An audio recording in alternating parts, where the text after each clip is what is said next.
जय हो।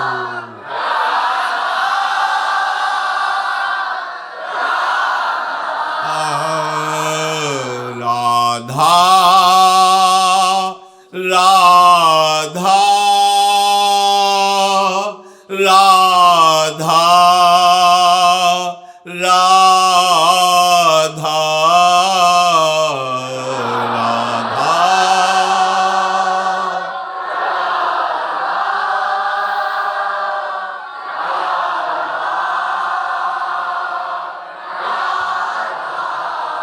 राधा राधा राधा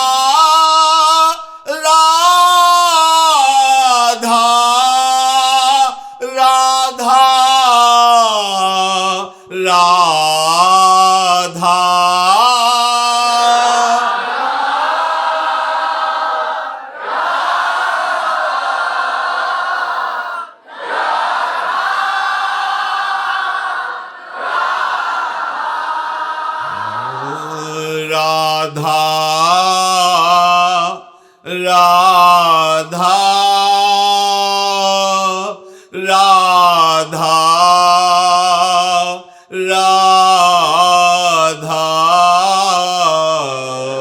राधा राधा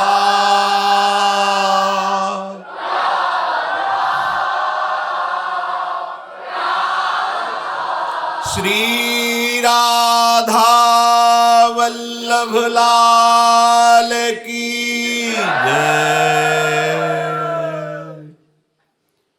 परम सच्चिदानंद घन आनंद समुद्र, प्रेम समुद्र, ज्ञान वैराग्य ऐश्वर्य भक्ति अनंत शक्तियों के स्वामी प्रभु श्री कृष्णचंद्र जी कृपा करके ऐसी अमृतमयी वाणी का उपदेश कर रहे हैं। श्रद्धा विश्वास पूर्वक श्रवण करें, मनन करें और अपने जीवन में उतारें, अर्थात धारणा बनाएं, तो इसी जन्म में भगवत प्राप्ति हो जाए, हमारा भ्रम नष्ट हो जाए, हमें अखंड स्मृति प्राप्त हो जाए, प्रभु के नाम रूप लीला धाम में हमारी रति हो जाए, हमारा अहम गलित होकर प्रियालाल के चरणों के दासत्व में समर्पित हो जाए। यदि हम भगवद वाणी का मनन न करके विषयों का मनन करेंगे, दो ही हैं, या प्रभु की माया। माया जो न कभी थी न है न रहेगी, पर भास रही है। कैसी है? अनिर्वचनीय, अनिर्वचनीय माया स्वरूपम। ये माया है ऐसा नहीं कहा जा सकता, अनिर्वचनीय है। प्रभु के नाम रूप लीला धाम के सिवा जो कुछ भी चिंतन हो सब माया ही है। यदि हम अपना चिंतन नहीं संभाल पाए और विषयों में पूर्वाभ्यासवश, कुसंगवश, कामनावश हमारा मन चित्त बुद्धि अहम ये लगा रहा, तो हमें मनुष्य जीवन का जो लाभ है, भगवत प्राप्ति, मोक्ष पद, परम प्रेम, प्रियालाल की सेवा, जो भी चाहे, ये उसे प्राप्त नहीं हो सकता यदि अंतःकरण विषयों का चिंतन करता है। प्रभु कह रहे हैं, ये ही संस्पर्शजा भोगा दुख योनय एवत आद्यवंतः कौन्तेय न तेषु रमते बुधा। जो बुधा का अर्थ है विवेकवान। विवेक जो सत असत का ज्ञान रखता है, जो विवेकी जन होते हैं, उनको ये अनुभव में सत्य बात आ जाती है कि जितने भी त्रिभुवन में माया रचित सुखाभास है, विषयों का, व्यक्तियों का, स्थान का, ये सब मायाकृत है। भगवान जिन्होंने रचा है वो कह रहे हैं दुख योनयः, दुख ही इससे प्रकट होगा। केवल सुख आभास रहा है नहीं, दुख ही इसमें अनुभव में आएगा। आद्यवंतः, ये न पहले थे न बाद में रहेंगे, केवल बीच में भास रहे हैं। इसलिए उपासक को चाहिए कि इन स्पर्श जनित 5 ज्ञानेंद्रियों के द्वारा भोगे जाने वाले जो भोग हैं, केवल शास्त्र सम्मत जीवन निर्वाह के लिए इनका प्रयोग किया जाए, स्वाद विशेष के लिए नहीं, आसक्ति बढ़ाने के लिए नहीं, आसक्ति मिटाने के लिए। यदि हम जीवन निर्वाह के लिए, कर्तव्य पालन के लिए, उपासना के लिए, उपास्य देव के प्रसादी से अपना जीवन यापन करते हैं तो हमारा शरीर राग नष्ट हो जाएगा। और यदि हम भोग वृत्ति से, सुख भावना से, विषय व्यक्ति स्थान का सेवन करेंगे तो भगवद विमुक्ता बढ़ेगी, देहाभिमान पुष्ट होगा और हमारे बार बार इस संस्कृति चक्र में जबरदस्ती आना पड़ेगा और दुख ही दुख भोगना पड़ेगा। इसलिए न तेषु रमते बुधा, जो विवेकी जन है वो इन भोगों में नहीं रमते। कहां रमते हैं? प्रभु ने बताया है, मद चित्ता मदगत प्राणा बोधयन्तः परस्परम कथयन्ति च माम नित्यम तुष्यन्ति च रमन्ति च। वो मेरे में रमण करते हैं। भक्त का विश्राम स्थल आराध्य देव के नाम रूप लीला धाम है। उन्हीं की चर्चा करके, उन्हीं के चिंतन में कथयन्ति च माम नित्यम तुष्यन्ति च रमन्ति च, उसी में तृप्ति का अनुभव करता है। ये तृप्ति ब्रह्मा तक के पद से उपरति प्रदान कर देती है और भजन की भूख बढ़ती जाती है। इसमें ऐसा नहीं कि बस अब हो गया भजन, ये विषयों के लिए तृप्ति, बस अब कछुनाथ न चाही मेरे। हृदय में हमारे आराध्य देव के सिवा और कोई सुखाभास नहीं रहना चाहिए। जो विवेकी जन है वो विवेक के द्वारा अपनी वासना को, कामना को, ममता को, अहमता को मिटा करके एकमात्र होए अनन्य एक व्रत गाए।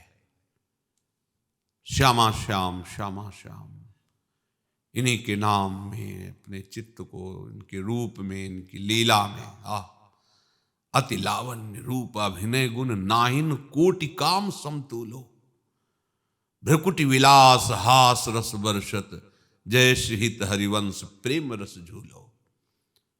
वो प्रेम रस में झूमता हुआ उपासक नाम रूप लीला धाम के चिंतन में मगन रहता है। वो विषयों का भोग नहीं करता, प्रसाद के द्वारा जीवन निर्वाह मात्र के लिए उसे स्वीकार करता है। जो भोगों में सुख भाव रखता है उसका परिणाम नाना प्रकार के दुख, नाना प्रकार के संताप, पाप, नरक, भयानक रोग, ये हैं संसार में सुख भोगने का परिणाम। देख लीजिए, कल चर्चा हुई थी इसी श्लोक की। जो संसार में सुख भोगना चाहता है उसका परिणाम है नाना प्रकार के दुख, नाना प्रकार की जलन और पाप, नरक, भयानक रोग। ये संसार में सुख भोगने का परिणाम है। संयोग जन्य सुख की जितनी इच्छा है उतना ही आसुरी भाव पुष्ट होता है, कुमति बढ़ती है। कुमति और आसुरी भाव के द्वारा ऐसे ही आचरण होते हैं जिनसे दुख, संताप, नरक, पाप, भय, रोग आदि की ही प्राप्ति होती है। इसलिए बुद्धिमान वही है जो मनुष्य शरीर प्राप्त करके इन सब से ऊपर उठ जाए, प्रभु के प्रेम में मतवाला हो जाए, या आत्मस्वरूप में स्थित होकर मुक्त हो जाए, जैसी जिसकी धारणा, पर वो इस संसार के द्वंद्वों से छूट जाए, क्योंकि मनुष्य शरीर के द्वारा ही हम इन द्वंद्वों से मुक्त हो सकते हैं और किसी शरीर से नहीं। जो दुख का भोग करता है, एक होता है दुख का भोग, आई हुई परिस्थिति में उसी में डूब गया, कैसा कैसा जीवन है। इतना विवेक नहीं है कि मेरा स्वरूप सुखमय है, शरीर दुखमय, संसार दुखमय है, यहां सब नाशवान, सब परिवर्तनशील। फिर तुम शाश्वत मान करके कैसे हर्षित हो रहे थे? कोई भी दुख आया उसमें डूब गए, शरीर रोग से ग्रसित हो गया, मानो मर गए, क्लेश, अशांति। अरे तुम कैसे हो? अविनाशी हो, सच्चित प्रभु के अंश हो, तुम्हें कभी कोई दुखी नहीं कर सकता, पर तुम भ्रम से अपने प्रभु को भूल गए तो क्या हुआ? दुख के भोगी बन गए। जब से सुधी है तब से आज तक देखो, कौन सा सुख तुम्हारा साथ पकड़े हुए, कौन सा सुख तुम्हें घेरे हुए, देख लो। जब से शुद्ध हुई तब से आज तक केवल परिवर्तन ही परिवर्तन, जिधर देखो उधर परिवर्तन। स्वार्थ हमें अंधा किए इसलिए दिखाई नहीं दे रहा, ये केवल परिवर्तन। अगर टिका हुआ है तो मैं वही हूं जो परिवर्तन को देख रहा हूं। ये शरीर बालक था, जवान हुआ, बूढ़ी अवस्था की तरफ जा रहा है, स्वस्थ था, अस्वस्थता की तरफ जा रहा है, पर मैं इसे देख रहा हूं। मैं जेव काते हूं, पर यह परिवर्तन है इसका। जितने मिले सबका परिवर्तन है, जो मिला सबका परिवर्तन है। अगर एक है वही केवल अपरिवर्तन है, नित्य है, सच्चिदानंदमय है, प्रभु अपनी आत्मा, अपने स्वरूप। फिर काहे को भ्रमित हो रहे हो? इतना जोर का भ्रम बैठ गया है कि मैं शरीर हूं। रोज समझाने पर, समझने की चेष्टा करने पर भी वर्ताव में हम शरीर भाव से ही बरतते हैं। 24 घंटे में 1 मिनट भी स्वरूप भाव में नहीं रहते। देख लीजिए, 24 घंटे में 1 मिनट भी स्वरूप भाव से आप नहीं रहते। मैं श्री जी की सखी हूं, उस भाव से युक्त होकर देह का विस्मरण करते हुए और में रमण करना, प्रिया प्रीतम के नाम में, रूप में, लीला में, सेवा में मगन होना नहीं है। तो हम कहां हैं फिर? देह भाव में। देह भाव में कभी तत्सुख भाव आ ही नहीं सकता, और स्वरूप में कभी स्वसुख भाव नहीं रहता। समझ लीजिए, देह भाव जब तक रहेगा तत्सुख भाव आ ही नहीं सकता। हमारी स्मृति में, हमारे संबंध में जब तक देह भाव रहेगा तत्सुख भाव की सिद्धि नहीं होगी। देख लीजिए, स्वरूप में स्वसुख वांछा नहीं है ही नहीं। उसमें जो हमारा स्वरूप है उसमें स्वसुख वांछा नहीं है। देह में तत्सुख भाव नहीं है। पकड़े हुए देह को हैं, चलना चाहते हैं तत्सुख भाव में। कैसी विनोद की बात है। इसीलिए प्रिया प्रीतम की लीला, गायन और श्रवण के बल से हम इस देह भाव का विस्मरण करें। थे थे बचन मिथुन मुख निशरत, सुनि सुनि देह दशा किन भूलो। इस देह दशा को भूलने के लिए हित सजनी जो आदेश करती, तुम्हें और कोई कठोर साधना नहीं करनी, बस लीला गायन करते रहो, लीला श्रवण करते रहो। देखना, ये लीला ही आपको भावातीत स्थिति में पहुंचा देगी। देह भाव से बहुत ऊंची भावना जहां हमारी पहुंच नहीं है, ये लीला पहुंचा देगी। विश्वास पूर्वक बात मान लीजिए, एक क्षण भी खाली मत रहिए। बहुत कीमती समय मिला है। अभी आपको महत्व नहीं समझ में आया। राधा अमोघ, अनंत काल में भी इसे कोई मिटा नहीं सकता। वो धरोहर परम धन कोई नहीं मिटा सकता, और इसी से खरीदा जा सकता है प्रभु को। प्रभु को इससे खरीदा जा सकता है। ये वो परम धन है, लालजू बिक जाते हैं। राधा कैसी महामहिमामयी श्री लाडली जी ने हमको उपासना दी है, महामहिमामयी। चूको मत। जितना तुम सुख की आकांक्षा करके वर्ताव करोगे जगत में, उतना ही दुख समेटते चले जाओगे। अभी समझ में नहीं आ रहा। सुख की आकांक्षा मत करो, प्रभु की प्राप्ति की आकांक्षा करो। इस लोक में और परलोक में सुख तुम्हें घेर लेगा। राह से समझो। प्रभु से विमुख होकर सुख की आकांक्षा करोगे, दुख में डूब जाओगे। प्रभु को स्वीकार करके उनके प्राप्ति के लिए, उनकी प्रसन्नता के लिए चेष्टा करोगे, सुख घेर लेगा तुम्हें। एक क्षण के लिए भी सुख नहीं छोड़ेगा। कहीं भी चले जाओगे, दसों दिशाएं तुम्हारे लिए सुखमय हो जाएंगी। ये बड़े बड़े महापुरुषों का अनुभव है। शक्नोति हैव यः सोढुम, बहुत महिमामयी श्लोक प्रभु वर्णन कर रहे हैं, ध्यान से सुनिएगा। शक्नोति हैव यः सोढुम प्राक् शरीर विमोक्षणात् काम क्रोधोद्भवम वेगम सयुक्तः स सुखी नरः। इस मनुष्य शरीर में जो कोई मनुष्य शरीर छूटने के पहले काम क्रोधादि वेगों को शांत भाव से सह जाता है, वेगों को सहन करने में समर्थ हो जाता है, वही योगी है, वही परम पद का अधिकारी है, और सच्चा सुखी वही है।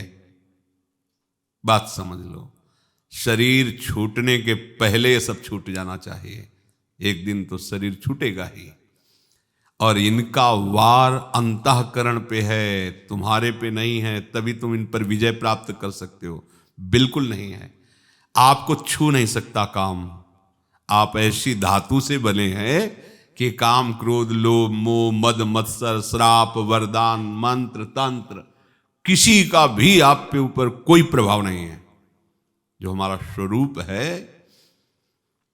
आग्नेयास्त्र, पशुपतास्त्र, नारायणास्त्र, ब्रह्मास्त्र, वरुणास्त्र, इनकी भी ताकत नहीं है कि स्पर्श कर सके जो हमारा स्वरूप है।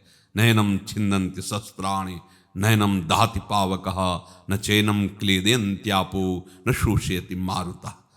बोलो, ऐसे हम कहां भूल गए हैं, कितने गिर गए हैं हम, अपनी स्थिति से कितने गिर गए हैं। उठो। ये उठने के लिए मनुष्य शरीर मिला। जिस धरा पे तुम कामना वासना अहमता ममता में गिरे हुए हो, उठो इससे।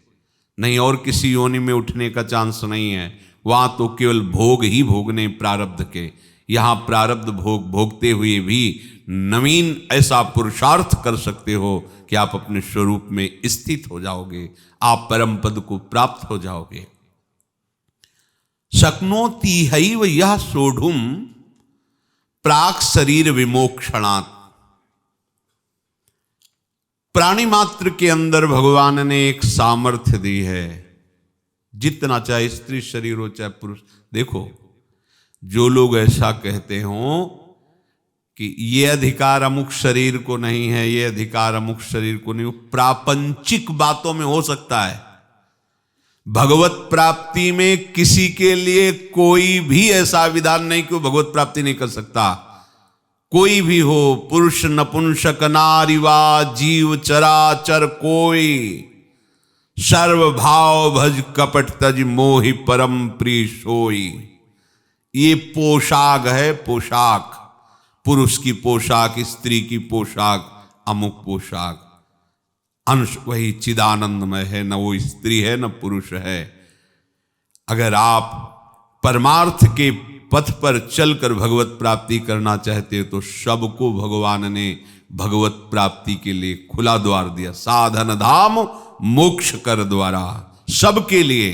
ये केवल प्रापंचिक बात के अंतर्गत हो सकती है। प्रापंचिक, ये प्रपंच माया के द्वारा जो रचा हुआ है, ऐसा नहीं करना चाहिए, ये करना चाहिए, ये सब मान सकते हैं। लेकिन भगवत प्राप्ति का अधिकार सबको है, सबको। सब इसी जन्म में भगवत प्राप्ति कर सकते हैं। उसमें न प्रारब्ध बाधा देगा, न काल बाधा देगा, न ईश्वर बाधा देगा। ये मिला ही मनुष्य शरीर ईश्वर की कृपा से भगवत प्राप्ति के लिए है। सबके अंदर एक महान शक्ति भगवान ने दी है, विवेक। विवेक जागृत करना है केवल इसे। ये सत्संग के द्वारा ही जागृत होता है, और कोई अनुष्ठान से नहीं।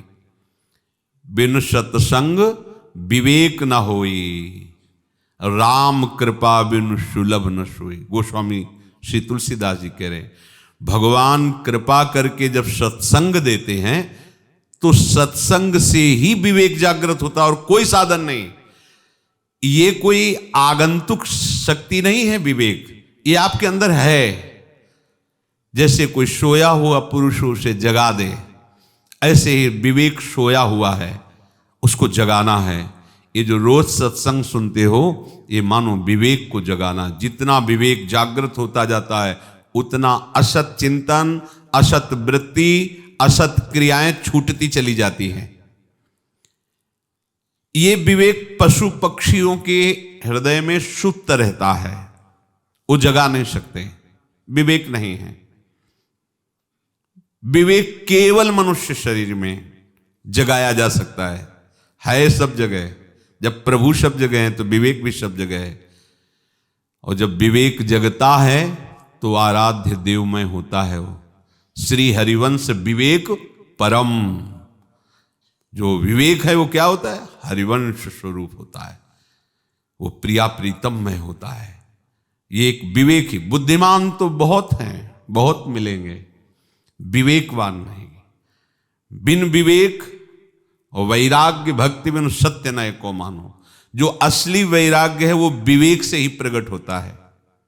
होए विवेक मोह भ्रम भागा, तब सब विषय विलास विरागा। वैराग्य का शुद्ध स्वरूप विवेक से उदय होता है। विवेक का प्रादुर्भाव यद्यपि वो सुप्त रूप से है, पर बुद्धि में उसका जो प्राकट्य होता है वो सत्संग से होता है। और सत्संग तब मिलता है जब प्रभु जिस पर अतिशय कृपालु होते हैं। केवल अपनी अपनी योनि के अनुसार जीवन निर्वाह मात्र करने के लिए बुद्धि भगवान सबको दी है, वो विवेक जागृत नहीं कर सकते। विवेक देवताओं में भी नहीं है, इसलिए देव दुर्लभ योनि कही गई मनुष्य शरीर। देवता भी विवेक का प्रयोग करके भगवत प्राप्ति नहीं कर सकते। देवताओं को भी सत्संग नहीं है, अतः वो केवल भोगों की भोगने में प्रवीणता ही प्राप्त किए हुए हैं। देवलोक, मनुष्य योनि भोग भोगने के लिए नहीं मिली है, भोगों का संग्रह करने के लिए नहीं मिली है। जो भोग भोगते रहते हैं और भोगों का संग्रह करते रहते हैं, उनका विवेक चद्दर तान के आराम से सुप्त रहता है, विवेक जागृत नहीं होता। जो भोगों से, भोग संग्रह से हटे नहीं हैं, हटना चाहते हैं, भगवत प्राप्ति करना चाहते हैं, भगवत कृपा से, किसी संस्कार से, पुण्य बल से ऐसी बात आ गई, उनको जब सत्संग मिलता है तब उनके अंदर विवेक जागृत हो जाता है। और विवेक संपूर्ण भोगों से वैराग्य दिला देता है। और वैरागी हृदय में जहां रसिकों का संग हुआ तो अनुराग प्रकाशित हो जाता है। जब तक वैराग्य नहीं तब तक अनुराग नहीं, ध्यान रखना। रागी पुरुष अनुरागी नहीं हो सकता। जो भोगों का रागी है वो अनुरागी नहीं हो सकता। जगते भयो फिरे बैरागी, तब वृंदावन रस में अनुरागी। वैराग्यवान ही अनुराग को प्राप्त होता है। वैराग्य रूपे सिंहासन पर ही अनुराग विराजमान होता है। जो जितना अनुरागी है उतने घोर वैराग्य अंतर से होगा। कहीं कोई रुचि नहीं। और कछु न सुहाए तिनको, जुगल सेवा सुख पगी। किंचिन मात्र कोई राग नहीं। सबका विवेक ढका हो रहता है बिना सत्संग के। ये बड़ी सूक्ष्म बात है। यदि सत्संग नहीं है तो बड़े उत्तम उत्तम साधन करने पर भी अहम पुष्ट होता रहता है। ध्यान रखना, ये अहम गलित होने का कोई अन्य साधन नहीं है, कोई अन्य उपाय नहीं है। एकमात्र भगवत प्रेमी महात्माओं का संग। तिनकी संगति रहत जाति कुल मद शबनन सही। नहीं तो ये अहंकार जहां प्रकट हुआ, मैं तपस्वी, मैं व्रती, मैं अनुष्ठानी, मैं दिन में 3 परिक्रमा, नंगे पैर, 12 महीना, वो मोटा हो रहा है अहंकार की गांठ। जहां दैन्यता आकर के प्रेम रस, वहां वो और पुष्ट हो रहा है। क्या समझते हो? इतनी बार ऐसा ऐसा ये क्रिया को लेकर के अहम अंदर पुष्ट हो रहा है। सात्विक क्रिया है, सात्विक अहंकार है, पर वो चिदानंद रस का प्राप्त का अधिकारी नहीं है। ये अहम गलित होता है भगवत प्रेमी महात्माओं के संग से। एक ही जगह ये औषधि है। अगर सत्संग ना मिले तो बहुत जीवन भर अच्छे अच्छे साधन करने पर भी ना तत्वबोध होगा, न भगवत प्रेम होगा। साधन होता रहेगा। भगवान जब द्रवित होंगे उसके साधन पर, तब आगे का मार्ग खुलता है। जब द्रवहि दीन दयालु राघो, तो साधु संगति पाइए। प्रभु जब द्रवित हो जाते हैं तब उसको मार्ग दे, चलो साधु संग करो। बड़ा अभाग्य यदि हमें सत्संग न रुचे, साधु संग न रुचे, ये जान लो कि अभाग्य है। सुत दाराधन लक्ष्मी, पापियों के घर होए। हाँ, जहां हमारी रति भोगों में है, ऐश्वर्य में है, मान प्रतिष्ठा में, ये सब अविवेक का लक्षण, विवेक का नहीं।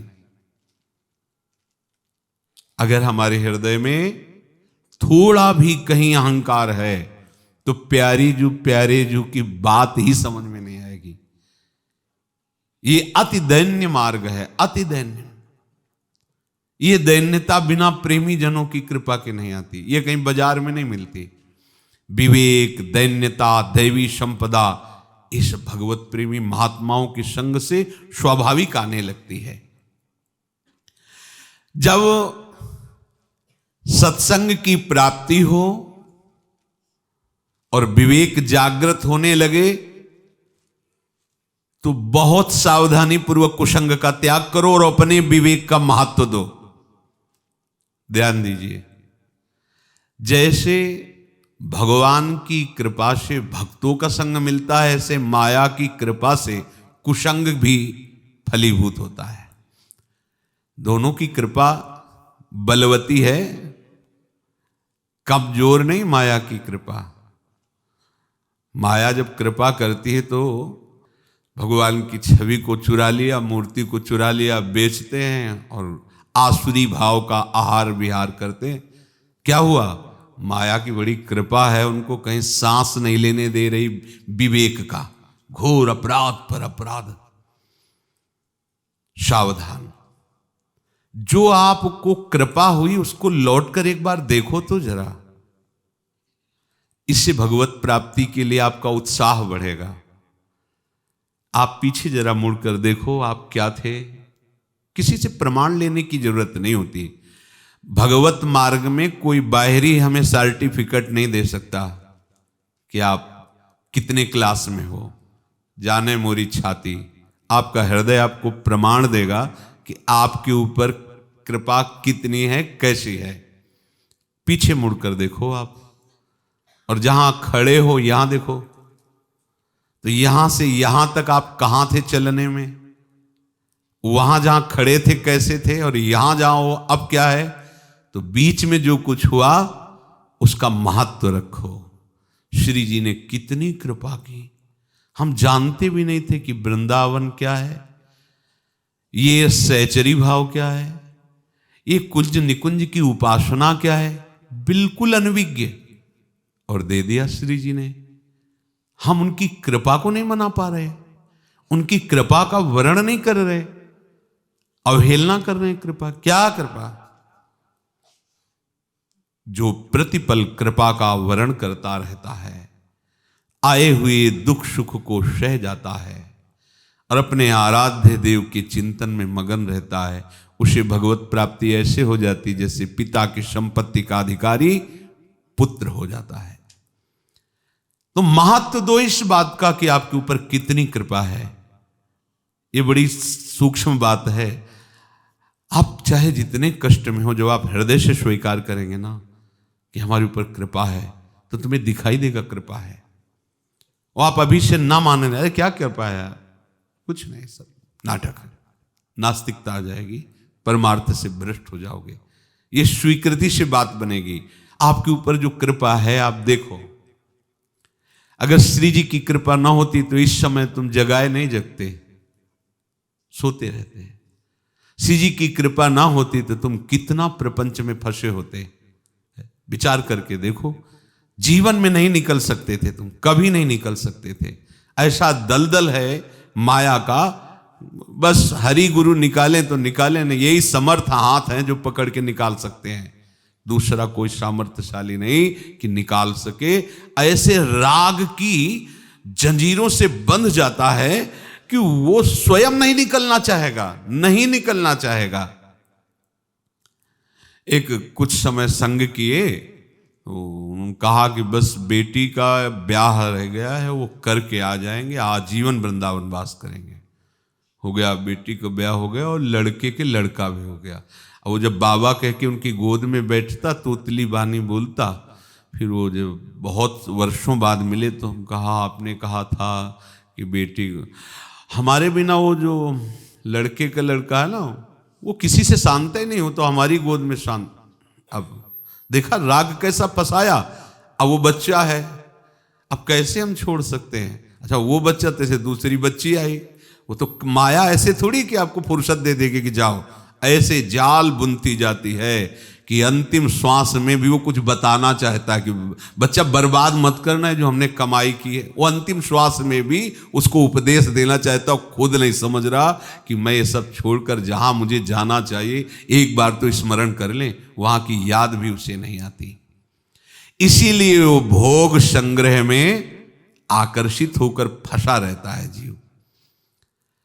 मनुष्य को चाहिए कि वो इस विवेक को महत्व दे।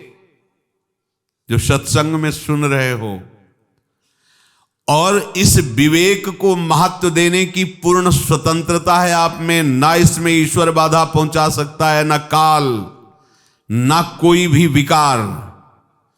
इसमें आप पूर्ण स्वतंत्र हैं। किसमें? भगवत प्राप्ति में। आप खूब रात दिन भजन करें, कोई बाधा आपका इस पर, आप बाधा को स्वीकार करते हैं। किसी बाधा की दम नहीं कि आपको परास्त कर सके। ध्यान रखना, हम बाधा को स्वीकार करते हैं, बाधा का आदर देते हैं, वो हमारे ऊपर आ जाती है। कहावत में बुजुर्गों से सुना था कि जैसे खंडहर आदि हो और कोई आवाज दे रहा है कोई ऐसी, तो आप ये मत कहना कौन है, सामने आ जाओ। अगर ऐसा कहोगे, अगर भूत होगा तो आ जाएगा सामने। ऐसा मतलब सुना, उसको निमंत्रण मत देना, आवाज मत देना। तो अगर आवाज दिया तो सामने आ जाएगा, सामने आ जाएगा तो तुम्हारी हालत खराब होगी, तो फिर तुम्हारे ऊपर शासन कर लेगा। ऐसे ही जितने विकार सब भूत हैं और हम इनको आवाज देते हैं आ जाओ, चिंतन के द्वारा, संकल्प के द्वारा इनको आदर देते हैं। हम बाधा को स्वयं आदर देते हैं और फिर कहते हैं कि प्रारब्ध में नहीं है ना भगवत प्राप्ति, भाग्य में होगा तो फिर आगे भजन हो ही जाएगा। हमारे समय अनुकूल नहीं है इस समय भजन के। काल, ईश्वर, मृत्यु, दुख, सुख, वो सब ऐसे, ये दुखद बड़ी स्थिति आई, अब कैसे भजन हो। अरे 4 दिन के लिए तो उत्सव आया, उसमें क्या लड़के का ब्याह, लड़के, ये इन परिस्थितियों को वो सत्य मान करके प्रभु के भजन से विमुख होता रहता है। भगवत प्राप्ति के लिए तुम स्वतंत्र हो, तुम्हारे ऊपर कोई शासन नहीं, ना तो प्रारब्ध का, ना ईश्वर का, ना किसी कर्म प्रपंच का। ध्यान रखना, चाहे जितने घोर पापाचरण किए हो, तुम भगवत प्राप्ति के लिए समर्थ हो, क्योंकि तुम भगवान के अंश हो। तुमसे गलती हो गई है, उसको मालिक के सामने क्षमा याचना कर लो, वो एक क्षण में तुम्हें निष्पाप करके महात्मा बना देंगे। सबको भगवत प्राप्ति का अधिकार है, सबको भगवत प्राप्ति की सामर्थ्य है, सबको भगवत प्राप्ति हो सकती है यदि चाहे तो। विवेक को स्थायी मित्र मानो, विवेक से ही बचना है। हमारा सच्चा रक्षक विवेक ही है। किसी बाहरी सहयोग को ना ले, किसी भी संकट में बाहरी को सहयोग ना ले। विवेक के द्वारा सोचे, सब खुद संकट में फंसे हुए, मुझे कौन बचा सकता है। अगर बचा सकता है तो एक वही जो संकट से निकला हुआ है, वो है हरि गुरु, दूसरा नहीं। विकारों को सर्वथा जीते जी समाप्त कर दे, उसका नाम विवेक है। ध्यान दीजिए, जब भोगों में सुख नहीं मिलता, तब वो नए नए सुखों की चाह, कामना, वासना उसे दौड़ाती कि इसमें तो नहीं है, अगर इसमें तो मिल जाएगा। जब उसमें भी नहीं, फिर उसकी बुद्धि काम नहीं करती, तब वो नशा करने लगता है, विविध प्रकार के व्यसन करने लगता है। जैसे जैसे अज्ञान बढ़ता, वैसे वैसे उसको सुखानुभूति होने लगती। हाँ, इसमें सुख है, इसमें सुख, और मतवाला होने लगता है। और जैसे जैसे विवेक बढ़ता है, तो भोगों से अरुचि और असंतोष होने लगता है। कब तक, क्या है इसमें, क्यों ऐसा, बार बार हृदय जलेगा, तापित होगा, और विवेक उसे निकालेगा। समस्त काम क्रोध आदि विकारों को सर्वथा समाप्त कर दे, ये सामर्थ्य विवेक में है। विवेक में श्री हरिवंश विवेक परम। कैसे बढ़ता है? सत्संग के द्वारा। सजयति हरिवंश चंद्र नामोच्चार वर्धित सदा सुबुद्धि। ये जो सुबुद्धि है, विवेक के लिए कहा गया है। देव सुबुद्धि कृपा करि मोहि, पोई सुगुन माला रचो। बुद्धि प्रकाश, देव कृपा करि बुद्धि प्रकाश, वर्णो श्री हरिवंश विलास, श्री हरिवंश गायो। ये बुद्धि में जो प्रकाश है, ये जो सुबुद्धि है, इसे विवेक कहते हैं। तो सजयति हरिवंश चंद्र नामोच्चार वर्धित सदा सुबुद्धि। जो जय जय श्री हरिवंश उच्चारण करता है, उसकी बुद्धि में विवेक जागृत होता है। अर्थात आराध्य देव के नाम से, आराध्य देव की लीला गुण सिद्धांत सुनने से, आराध्य देव के चरणों की शरणागति से ये विवेक जागृत होता है। इस विवेक का महत्व दो, आदर करो। सबको सही उपदेश विवेक देता है। अंदर देखो, जब आप कुछ भी करना चाहेंगे तो विवेक जिनके जागृत हो निर्णय करता है, तुरंत निर्णय करता है। गलत, अब आपके कदम उधर नहीं बढ़ने चाहिए, क्योंकि आदेश हो गया विवेक का। गलत विचार की कोई गुंजाइश नहीं। विवेक ने उत्तर दे दिया, मान लो। वो परम गुरु को वो बार बार नहीं कहेगा, ये भी बात ध्यान रखना। एक बार स्फुरित हुआ गलत, दूसरी बार धीरे से आएगा गलत, तीसरी बार सुन भी नहीं पाओगे और गलत मार्ग में चले जाओगे। वो आपको सूचना देता गलत।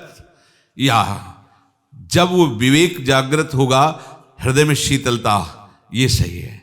बस आपको किसी से प्रमाण लेने की जरूरत नहीं। हृदय शीतल हुआ, विवेक ने हाँ कह दिया, किसी की बात नहीं माननी, आगे बढ़ो, देखो आप जीत जाओगे। विवेक ने मना कर दिया, अब आगे कदम नहीं बढ़ाना। लेकिन अपने लोग विवेक की एक भी बात नहीं मानते।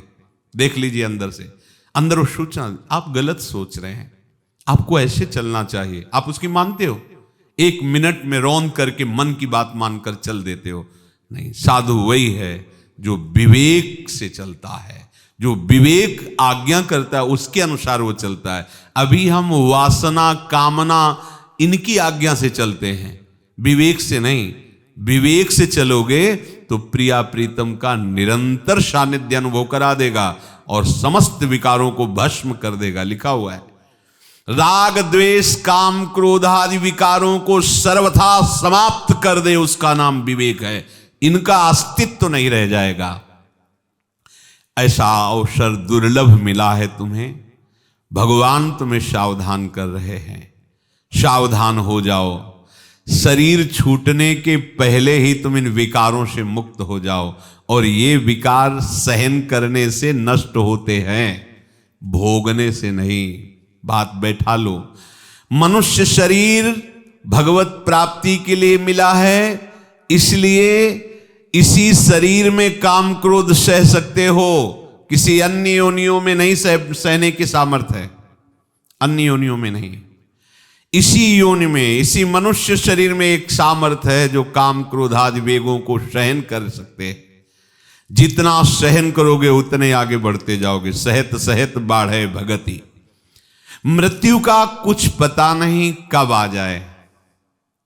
कुछ लोगों की धारणा होती कि अभी तो हम जवान अवस्था को प्राप्त हुए हैं, संसार के भोगों को देख लें फिर भजन करेंगे। तो जरूरी है तुम जवान होके नहीं मरोगे? बुढ़ापा ही आएगा तभी मरोगे? ऐसा तो नहीं, कभी भी मृत्यु आ सकती है। और दूसरी बात, जब अभी अभ्यास नहीं हुआ भोगों का तब इतने विचलित हो, और 10 वर्ष का अभ्यास जब तुम्हारा भोगों को हो जाएगा और फिर भजन का अभ्यास शुरू करोगे तो तुम्हारी हालत क्या करेंगे? वो भोगों का अभ्यास 10 वर्ष का भोगों का अभ्यास, फिर यहां तो करोड़ों जन्मों का भोगों का अभ्यास है, करोड़ों जन्मों का। इसकी रचना ही हुई है काम से। इसलिए निष्काम होने के लिए एकमात्र अवसर इसी शरीर में है। हृदय में काम क्रोध का स्फुरण होना कोई आश्चर्य की बात नहीं, लेकिन उसको संकल्प रूप बना लेना, उसको क्रिया में उतार देना, ये अविवेक का लक्षण है, विवेक का नहीं। विवेक के द्वारा स्फुरित होते ही उससे उदासीन हो जाओ, यही नष्ट कर देना, मतलब ही नहीं रखना। देखो, जब कोई बलवान आदमी हमारा विरोध कर रहा हो तो वहां उत्तम बात यही है कि मौन होके निकल जाओ चुपचाप। वो कंकड़ भी मारे, थप्पड़ भी मारे तो लौट के थप्पड़ मत मारना। वो बलवान है, वो चाह रहा है कि तुम उससे भिड़ो, फिर तुम्हें नष्ट कर देगा। उससे जीतने का उपाय है मौन और नीची दृष्टि करके निकल जाओ वहां से, वो समय टालो। ऐसे ही ये बलवान विकार आया है काम क्रोध, इससे तुम लड़ नहीं सकते। लड़ने चलोगे तो हार जाओगे, पक्का हार जाओगे। इसका नाम है मनमथ। ये सीधे मन को ऐसे व्याकुल कर देता है कि बुद्धि को अधीन करके मन विषयों में पहुंचा ही देगा। व्याकुल करता मनमथ, ये ऐसा मथ देता है कि अब उसके अंदर इतनी बेचैनी होती कि कुछ भी हो बाद में देखेंगे, फांसी मिले, गोली मारी जाए, निंदा हो, गांव से निकाल, कुछ भी बाद में।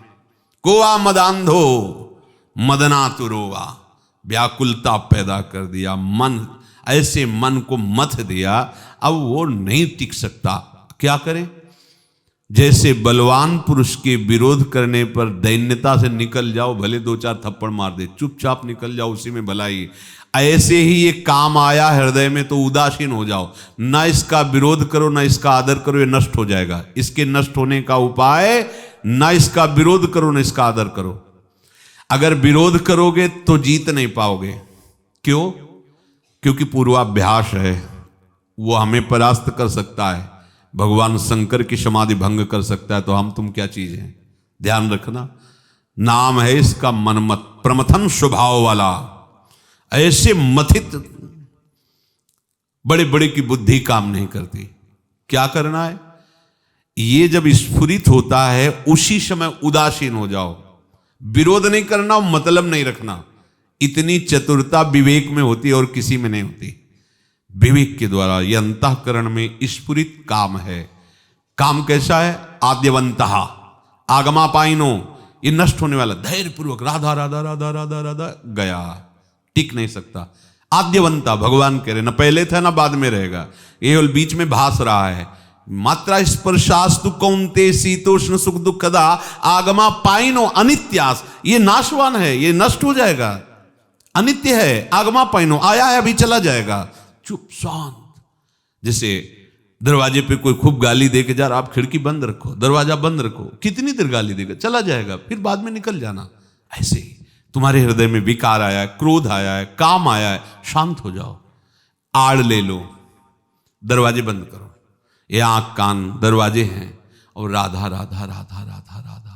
श्री जी कृपालु हैं, ऐसी डांट लगा देंगे कि ये कभी हृदय रूपी ग्रह में प्रवेश ही नहीं करेगा। मान लेना जिंदगी भर जिस बात से बहुत सावधान रहा जाता है और लाडली जो कृपा कर देती है तो उसी वन में ऐसे घूमते रहो, कोई छूने वाला नहीं।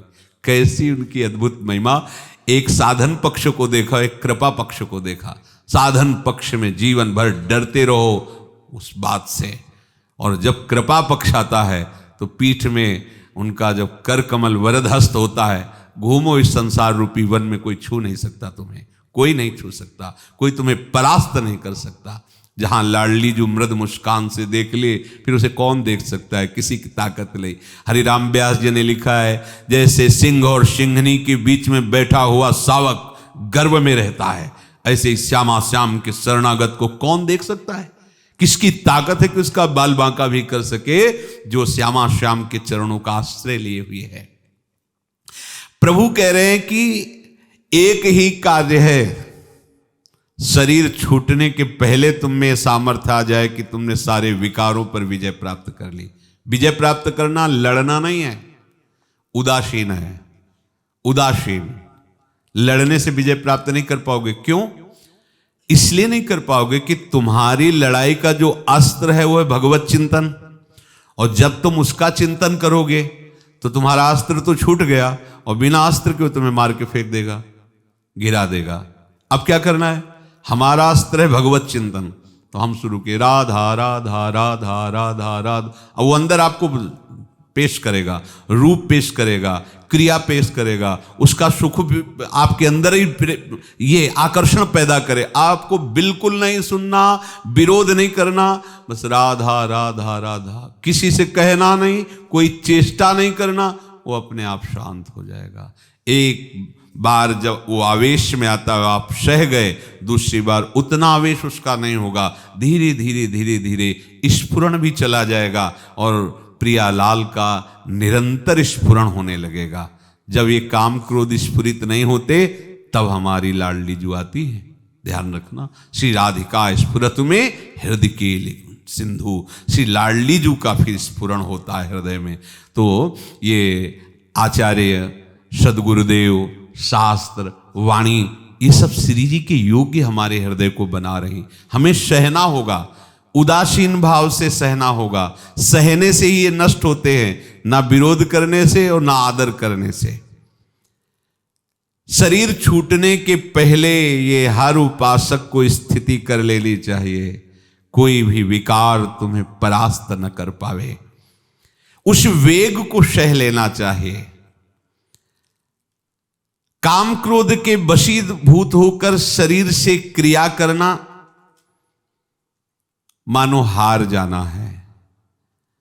जैसे आपको गुस्सा आ रहा है और आप बार बार जिस पर गुस्सा आ रहा है, जिस क्रिया पर गुस्सा आ रहा है, जिस बात पर आ रहा है, उसका चिंतन करोगे तो कभी भी आप उस क्रोध के दलदल से नहीं निकल पाओगे।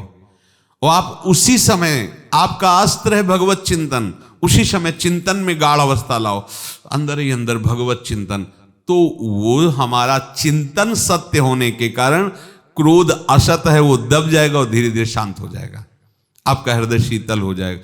हमसे गलती क्या होती है, जब हमारे हृदय में विकार आक्रमण करता है तो हम उसमें तन्मय हो जाते हैं और प्रभु का चिंतन छोड़ देते हैं। ये हमारी त्रुटि है। ये कामादि विकार हम पर क्यों हावी हो जाते हैं? क्योंकि हमसे गलती हो जाती है। हम घबरा जाते हैं, हम परेशान हो जाते हैं और अपने प्रभु का चिंतन छोड़ देते हैं। यही हमारी बहुत बड़ी कमी हो जाती है। यदि हम उस समय भगवत चिंतन को ना छोड़ें तो कुछ भी हो जाए हम परास्त नहीं हो सकते। वे बात समझ लीजिए, कोई भी हमको हमारी स्थिति से नहीं गिरा सकता यदि स्मरण चलता रहे तो। इन सब आक्रमणों का फल होता है हमारे हृदय में स्मरण रहित हो जाना। जब कोई भी विकार आक्रमण करता है, कोई भी घटना परिस्थिति आती, तो सबसे पहले हमारे स्मरण पर उसका प्रहार होता है। और जहां भगवत स्मरण रहित हुए वहीं अस्त्र शस्त्र काम करता है, ध्यान रखना। बड़े भाव की बात है इसमें। रावण सिया जी के चरणों का हर समय ध्यान करता था। उसकी बाहरी वृत्ति अलग थी और अंतर वृत्ति अलग थी। आखिरकार भगवत पार्षद है ना, और भगवान ने ये इस नाटक मंच पर द्वेष लीला का उसको रोल दिया है। वो निश्चय किया हुआ है कि प्रभु से मैं वैर भाव से भजन करूंगा, क्योंकि शुद्ध भक्ति से भजन करना मेरे स्वभाव में अब नहीं है, क्योंकि मुझे श्राप मिला है कि आसुरी भाव को प्राप्त हो। तो आसुरी भाव में भगवान की भक्ति कैसे हो सकती है? भजन न होई तामस देहा, इस आसुरी भाव में भजन तो होगा नहीं, पर मैं भजन के बिना जी नहीं सकता, तो मैं इनसे वैर का भजन करूंगा, दुश्मनी का। अब उनकी प्रिया हैं श्री जानकी जी, उनकी प्रिय वस्तु को अपने पास रखूंगा तो उनका चिंतन हमारे प्रति जरूर होगा। हम तो उनका चिंतन करेंगे ही, पर वो भी हमारा बिसरी हो ना बिसारी हो। जब सीता जी को उठा रहा है तो जानते हो कैसे उठा रहा है? सीता चरण बंद सुख माना, कि आपके सहारे रघुनाथ जी का दर्शन होगा और वो आएंगे और मेरा उद्धार करेंगे। आंतरिक वृत्ति, बाहर से तो दिखाई दे रहा सीता जी का रुदन, सीता जी को ले जाना, महल में नहीं ले गया, अशोक वाटिका में रखा, सुरक्षा व्यवस्था रखी, और जाकर वचन कहना, बाहरी व्यवहार दिखाना, वो उसका वैर भजन है। लेकिन अंतर भजन इतना जोर का था कि भगवान बार बार उसके शीश काट रहे थे, भुजाएं काट रहे थे, बाणों की वर्षा कर रहे थे, कुछ नहीं बिगड़ा। ये मरेगा कैसे? मरेगा कैसे? विभीषण जी ने कहा इसकी नाभि में अमृत है। भगवान ने कहा अमृत के बल से नहीं जीवित है, क्योंकि राम का बाण अमोघ होता है। सबको यही पता है कि विभीषण जी ने राज से बताया कि नाभि में अमृत, भगवान ने नाभि में बाण मारा, वो मर गया। भगवान का बाण अमृत से भी श्रेष्ठ है, अमोघ है। जिम अमोघ रघुपति कर बाना, जब वो संकल्प करके मार रहे हैं तो उनके अमोघ बाण में भी सामर्थ्य नहीं कि उसको मार सके। क्यों? क्योंकि वो सिया जी के चिंतन में रत है, उसका आंतरिक चिंतन सिया जी के चरणारविंद में है। महान भक्त, भगवत पार्षद कोई ऐसा वैसा थोड़ी, जय विजय ही तो है ना। सनकादि का इतना ही तो श्राप था कि तुम आसुरी भाव को प्राप्त हो, बस। तो आसुरी भाव से उनका रोल हो रहा है, लेकिन वो महान भक्त भगवत पार्षद है, कोई ऐसा वैसा मलिन भाव नहीं उसके अंदर रोल है। अब वैर भाव में तो दिखाना ही पड़ेगा। वो कहा राम, एक मनुष्य हमारे सामने खड़ा हो सकता है? बैर की भाषा अलग है, लेकिन हृदय का भाव उसका अलग। भगवान ने जब ये बात देखी कि सिया जी के चिंतन में इसीलिए इसके प्राण नहीं जा रहे, उसको विचलित कर दिया। जब जानकी जी का चिंतन गया, बाण हृदय में मारा, हृदय में एक बार भी नहीं मारा था। क्यों? हृदय में जानकी जी के चरणों के चिंतन में तन्मय था, मुख से राम जी को ललकारता था और हृदय से जानकी जी के चरणों का चिंतन था। भुजाएं सी सब काटे, एक बाण भी हृदय में नहीं मारा, क्योंकि उनको पता था जानकी जी के कोमल चरणों का चिंतन कर रहा। जो ही चिंतन छूटा, बार बार शीश और भुजा कटने से देखा कि सब विनाश होता चला जा रहा है हमारा परिकर। जय सिया जी का चिंतन छूटा, सीधे हृदय में बाण मारा और वो पधार गया। बस आप ये बात समझ लो, भगवान का बाण भी उसका कुछ नहीं बिगाड़ सकता, जिसके हृदय में चिंतन चल रहा है। एक रुद्र प्रताप का चरित्र था, राजा रुद्र प्रताप का। नारद जी का काम है भगवान के नाम रूप लीला धाम की महिमा को प्रकाशित करना। उनसे मिले, वो कहा सुनो, भगवान के दरबार में जा रहे हो, हम भी वहीं जा रहे हैं, बड़े बड़े ऋषि मुनि सब हैं, वहां सबकी वंदना की जाती है। एक सिंहासन पे विश्वामित्र जी भी बैठे हैं, तुम्हें पता है कौन है? बोले हाँ, ब्रह्म ऋषि विश्वामित्र। तुम क्या जानो, क्षत्रिय कुल में पैदा हुए हैं, कुशिक वंश के हैं, कौशिक इसीलिए कहा जाता है। अगर आप ना भी प्रणाम करोगे तो चलेगा ना, क्योंकि तुम भी तो राजवंशी हो और वो भी क्षत्रिय वंशी। नारद जी की सिखावन भला कैसे टल सकती है? सबको प्रणाम क्या नहीं? अच्छा, वो ब्रह्म ज्ञानी महापुरुष थे, प्रणाम नमस्कार से कोई मतलब था नहीं, पर स्वभाव सबका अपना अपना वर्तता है, ध्यान रखना। सिद्ध होने पर भी अगर वो यहां से शुरुआत की है तो सिद्ध में भी यही चाहिए, आवश्यकता नहीं है, पर स्वभाव। अगर गाली देने का अभ्यास है तो सिद्ध होने के बाद भी वही चलेगा।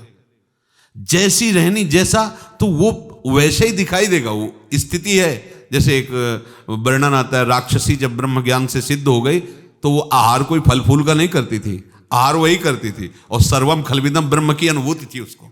स्वभाव ऐसे बरतता है। तो अब स्वभाव तो प्रसिद्ध है विश्वामित्र जी का। एक बार ठान लिया तो ठान लिया, त्रिशंकु को स्वर्ग भेजने के लिए, भले उल्टा टंगा अब भी है, अब भी टंगा है। स्वभाव बड़ा ही। अब नारद जी विश्वामित्र जी के पास गए, बोले समझे? क्या? वो सबको प्रणाम किया, वो आपको प्रणाम नहीं किया, वो रुद्र। हाँ देखा तो हमने भी, तो क्या है, भूल गया होगा? नहीं, हमसे बातचीत हुई है। क्या?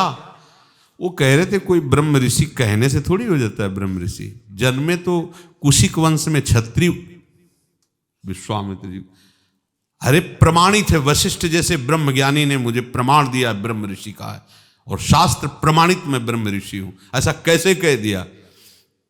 सभा चले, भगवान श्री राम उठ के आए, प्रणाम किया, का प्रभु उसने अपराध किया है, हम भी मानते हैं, आपको प्रणाम नहीं किया, आप आदेश करो क्या उसे दंड दे दें।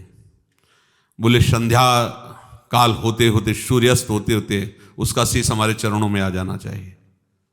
ठीक है। नारद जी भागे, जब सभा में सब बात हो गई तो इशारा कर दिया, तो चल आगे गए। बोले बच नहीं सकता, गर्दन कटेगी।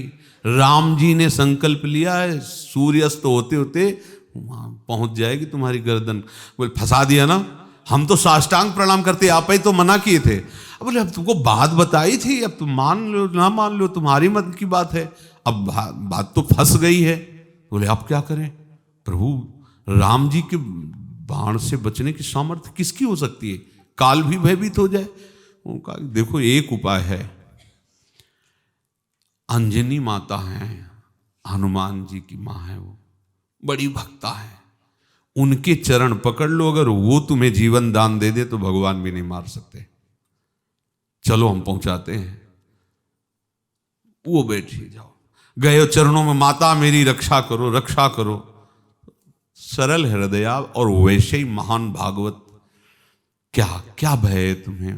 बोलो क्या भय? बोले एक महाबलशाली राजा ने मारने का संकल्प ले लिया है, अगर आप रक्षा कर सकती हो तो केवल आप त्रिभुवन में रक्षा करने वाली आप ही हो। और वह चरण पकड़ लिए। तो कहा मेरे में क्या सामर्थ्य हो सकती है? हाँ मेरा पुत्र है, पवन पुत्र हनुमान, अगर एक बार वो निश्चय कर ले तो उसके निश्चय को कोई नहीं टाल सकता। तो बोले वो निश्चय आप ही करा सकती हो उनको। ठीक, बात तय हो गई कि तुम्हारे को हम जीवन दान देते हैं हनुमान जी के बल पर।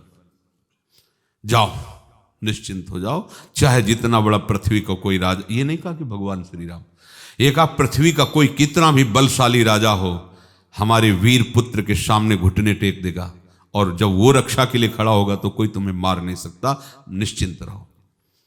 अब हनुमान जी आए, अंजनी जी ने कहा कि मुझे बहुत चिंता है, ऐसा ऐसा विषय है। तो ये तो पूछ लेती कौन राजा है। वो बैठे, उनसे पूछ लो जाके। उससे पूछा कौन राजा है तुम्हें जो मारने को? बोले भगवान श्री राम। हनुमान जी ने कहा ये क्या मतलब कर, आराध्य देव के बाण और हम रोकेंगे? अब माता के वचन देखो, नारद जी की लीला देखो कैसे ऐसे फंसाते चले जा रहे। अब अंजनी मां ने वचन दे दिया कि कोई भी त्रिभुवन में तुम्हारा बाल बांका नहीं कर सकता। हनुमान जी ने विचार किया अब क्या हो सकता है, उसके पास गए, बोले देखो एक उपाय हमारे पास है, अगर तुम चूके तो तुम जानो, बस सिया राम सिया राम सिया राम सिया राम। अगर श्वास में अंतराय पड़ा तो बाण गला काट जाएगा, और अगर ये चलता रहा गला नहीं काट सकता। अरे जिसका ये हो कि समय तक मरना बचने का एक ही उपाय है, तो बस सिया राम सिया राम सिया राम। हनुमान जी आसपास उसके घूम रहे, सिया राम सिया राम सिया राम। वो स्वयं नाम जप रहा है, नाम कीर्तन करते हुए हनुमान जी घूम रहे। भगवान ने अमोघ बाण संधान किया, बाण गया तो वहां उनके तक नहीं पहुंचा, हनुमान जी की परिक्रमा करके वापस आ गया। भगवान राम जी ने कहा ये तो पहली बार जीवन में हो रहा है कि अमोघ बाण वापस बिना लक्ष्य को भेदे चलाया। लक्ष्मण जी से कहा कि तुरंत देखो कहां है वो राजा प्रतापरुद्र, कौन उसकी सुरक्षा कर रहा है। जब लक्ष्मण जी गए तो देखा वो तो आंख मूंदे सिया राम सिया राम सिया राम, और हनुमान जी को देखा आंखों से अश्रु प्रवाह कर, अरे उनका तो रोम रोम सिया राम में है। हनुमान जी जैसे महाभागवत अश्रु प्रवाह करते हुए करताल ले हुए आस। लक्ष्मण जी भूल गए अब काहे के लिए आए थे, क्योंकि वो भी महाप्रेमी है, वो भी शुरू हो गए सिया राम आसपास। बाण बिना लक्ष्य भेदे आ गए और लक्ष्मण जी खबर भी नहीं लाए। भगवान स्वयं वहां पर, क्योंकि संध्या काल में जब वहां गए ये लीला देखी कि वो नाम निरंतर जप रहे, हनुमान जी परिक्रमा करते हुए नाम, और लक्ष्मण जी प्रेम में नाम में डूबे हुए हैं। तो नारद जी ने परिकर को भेजा कि गुरु विश्वामित्र जी को यहीं बुला लाओ, बुला लाए। उससे कहा कि महाराज के आते ही दौड़कर उनके चरणों में तुम प्रणाम करना। जो ही विश्वामित्र चरण, देखो भगवान अभी संध्या काल पूरा नहीं हुआ और शीश आपके चरणों में है ना। भगवान भी गला नहीं काट सके, भगवान भी क्या है, स्मृति। भगवान भी रावण के हृदय में बाण नहीं मारा था, क्योंकि उसको सिया जी की स्मृति थी। फिर और कौन बलवान हो सकता है जो हमारा कुछ बिगाड़ सके, यदि हमारे हृदय में भगवद स्मृति चल रही। हम लोग चूक जाते हैं न, नाम का हमारे अंदर उतना महत्व आ पा रहा है और न स्मरण का। जहां ये विकार आए तो इनके प्रति महत्व, भोग सुख या भोग भय, दोनों बातें हैं। भोग सुख या इसका भय हमें विस्मृत करा देता है प्रभु का। हमें ना तो भयभीत होना है और ना हमें उसे सुखद मानना है, स्मरण नहीं छोड़ना। ये बलवान हृदय की बात है। अगर स्मरण बना रहा तो हम आपसे कहते हैं विश्वास कर लो, कुछ भी हो जाए आपको भगवत प्राप्ति निश्चित है। क्या क्रिया है इस पर हम दृष्टि नहीं डाल रहे। आपका स्मरण, यस्य स्मरण मात्रेण जन्म संसार बंधनात् विमुच्यते, नमस्तस्मै विष्णवे प्रभ विष्णवे। जिसका स्मरण मात्र जन्म संसार चक्र से मुक्त कर देता है। तो ये काम क्रोध आदि हम पर हावी तभी होते हैं जब हम इनके संकल्प की रचना कर लेते हैं। बड़ी सूक्ष्म बात है। जैसे कोई विकार आता है तो हम चिंतन के द्वारा उसकी पहले भूमिका पूरी रचते हैं। उस समय तुम क्या कर रहे हो? उपासक हो तो उसका चिंतन करके उसका विधान सोच रहे हो, संकल्प बना रहे हो, उसका अपना नाश करने के लिए संकल्प बना रहे हो। समय क्यों दे रहे हो? ध्यान देना है। जहां आप एकांत होंगे और इन विकारों का आपके अंदर आवेश आएगा, उस समय आपको इनका साथ नहीं देना है। इनका साथ देना होता है इनके अनुसार चिंतन करना। चिंतन में यदि संकल्प बन गया तो अब क्रिया हो या ना हो, ध्यान रखना, आपको गिरना ही पड़ेगा। आप अपनी स्थिति से गिर जाएंगे। संकल्प बन, स्वप्न में क्या होता है? कोई क्रिया थोड़ी होती है। शरीर तो निश्चेष्ट पड़ा हुआ है, लेकिन क्रिया का फल दिखाई देता है ना। क्रिया नहीं है, बिना क्रिया के क्रिया का फल दिखाई देता है। हुआ था क्या? संकल्प। स्वप्न में संकल्प बना और स्थूल शरीर पे उसका प्रभाव दिखाई दिया।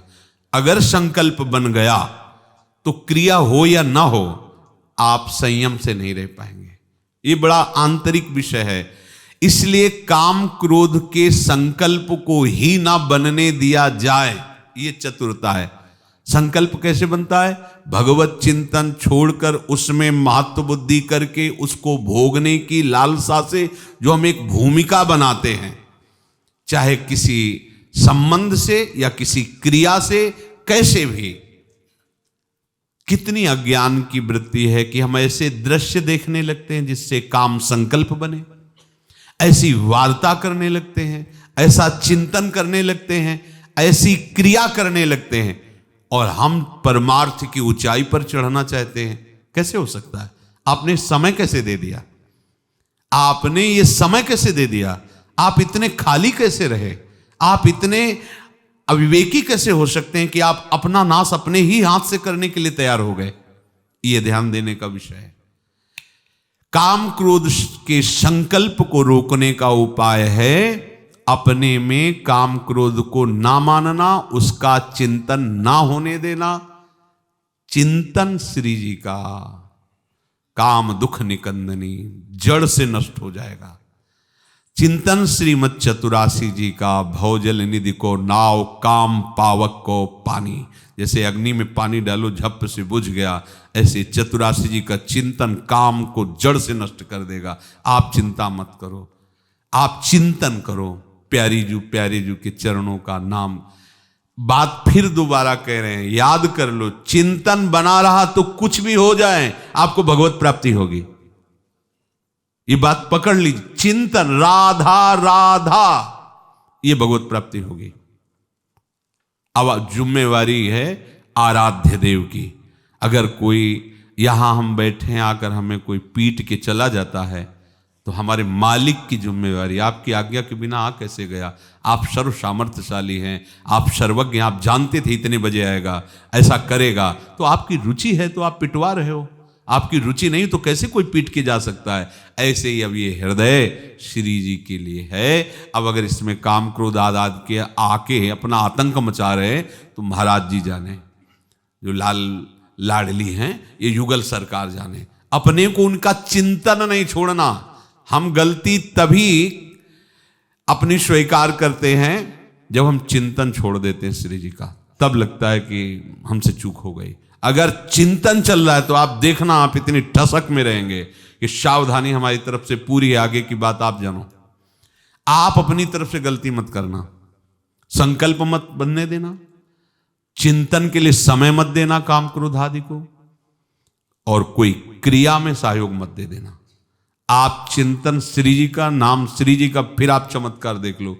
इसी बल से सब संत जन ऐसी ऊंचाई पर पहुंचे जहां ये विकार स्पर्श भी नहीं करते, स्फुरित भी नहीं होते।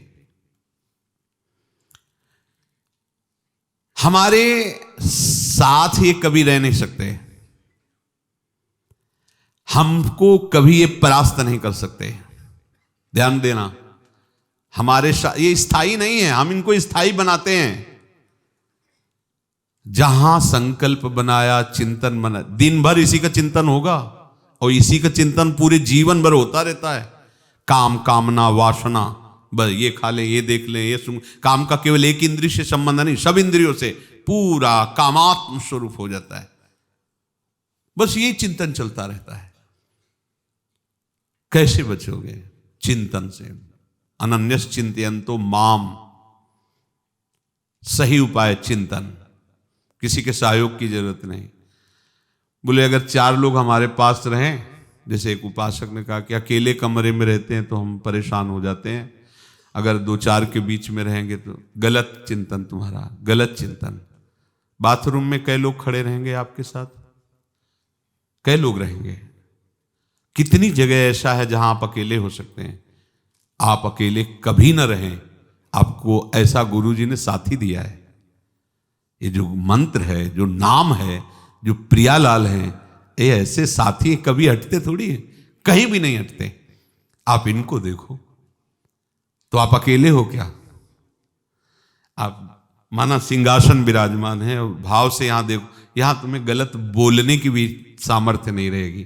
प्रियालाल बैठे हैं ना, अगर तुम्हारे नेत्रों में ये भावना आ गई कि श्यामा श्याम तो देख ही रहे ना, मैं उनका जन हूं ना, उनका कहला करके हूं, तो फिर हम कैसे मांग कर सकते हैं कि 4 लोग हमारे पास रहें तो हम बच सकते हैं? नहीं, गलत धारणा है।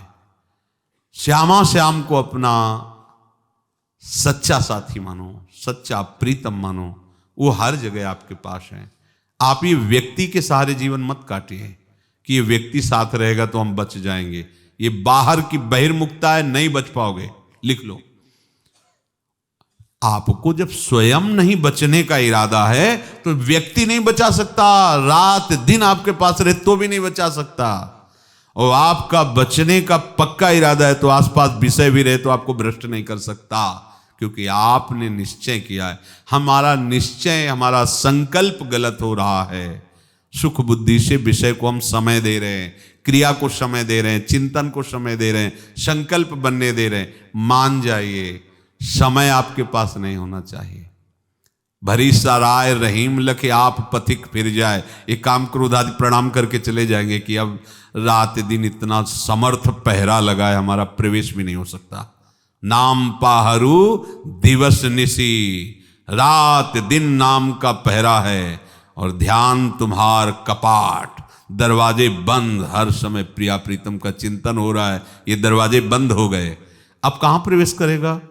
भजन महल ते निकसत नाही, महल में बैठे हुए, अब काम क्रोध की प्रवेश की जगह नहीं। इतना समर्थ द्वारपाल मार डंडे भगा देगा। नाम पहारू दिवस निसी, कितने बड़े बड़े संत भगवान के यश चरित्र गाए जाते हैं, सुने जाते हैं, महान महान पुरुष, लेकिन मूल में क्या होता है? नाम। गोस्वामी तुलसीदास जी कहते हैं, मैं भगवान शंकर को साक्षी करके कहता हूं, मेरी जीभ गल जाए यदि तनिक भी झूठ बोल रहा हूं। रा और माँ, ये दो अक्षर हमारे माई बाप हैं, जो कुछ मिला इसी से मिला। गोस्वामी जी कह रहे। अच्छा, पूर्व जीवन आप देखो चरित्र पढ़ के, कितना आसक्त चित्त, कि एक क्षण के लिए भी छोड़ना उनके लिए असह्य था। और ऐसे महान पुरुष हुए। कोई भी मार्ग की बात ऐसी नहीं जो रामचरितमानस में, ज्ञान वैराग योग जो आप चाहो सब उसी में है, क्योंकि उस पूर्ण परमात्मा तत्व को जो प्राप्त हो जाता है वो पूर्ण ज्ञानी हो जाता है। किधर का भी मार्ग की बात हो वो सब अनुभव में आ जाती है, क्योंकि प्रभु बैठे हुए हैं। इसलिए सबसे प्रार्थना है, कोई भी विकार तुम्हें प्रभु से विलग नहीं कर पाएगा यदि एक बात पकड़ लो, राधा राधा राधा। मंत्र में मन न लगे, वाणी में मन न लगे, सेवा में मन न लगे, कोई बात नहीं, राधा राधा राधा। ये पराविद्या है, पराविद्या। समस्त विकारों से बचने का समर्थ उपाय। चिंता मत करो, तीसरी बार फिर दोहरा रहा हूं, नाम चल रहा है, स्मरण चल रहा है, तुम्हें भगवत प्राप्ति होगी। कोई भी तुम्हें प्रभु से विलग नहीं कर पाएगा, ना कोई क्रिया, ना कोई व्यक्ति, ना कोई वस्तु, ना कोई स्थान। आपको पकड़ना है नाम, और एक दिन आप स्वयं तर जाएंगे और दूसरों को तारने की सामर्थ्य से युक्त हो जाएंगे। और अगर चिंतन नहीं चल रहा, नाम नहीं चल रहा, तो क्रियाओं के द्वारा विकारों को नहीं रोका जा सकता। हम 10 दिन भोजन नहीं पाएंगे, 1 साल भोजन नहीं पाएंगे, दूध पानी फल आदि से चला लेंगे, बोले कम खाएंगे तो विकार कम आएगा। नहीं, ये सब भ्रम है। हमने भी फलाहार रह के देखा है कई वर्ष। ये केवल विवेक के द्वारा रुकते हैं, किसी भूखे रहो तो भी नहीं रुकते। विकार है वो तो आएगा, जैसे एक भूख विकार है, ऐसे काम विकार है। ये एक ही बात से नष्ट होता है, मुझे भगवत प्राप्ति करनी है, मुझे नहीं चाहिए संसार, मुझे प्रभु चाहिए।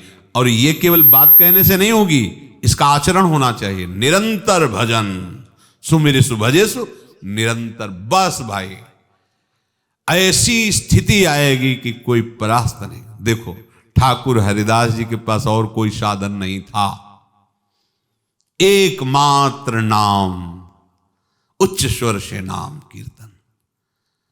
वैश्या गई, 3 दिन तक बराबर प्रयासरत रही, उसका प्रयास असत था, और नाम का प्रयास ऐसा हुआ कि असत प्रयास को मिटा करके वो नाम जापक बन गई, और आप में कोई फर्क नहीं पड़ा।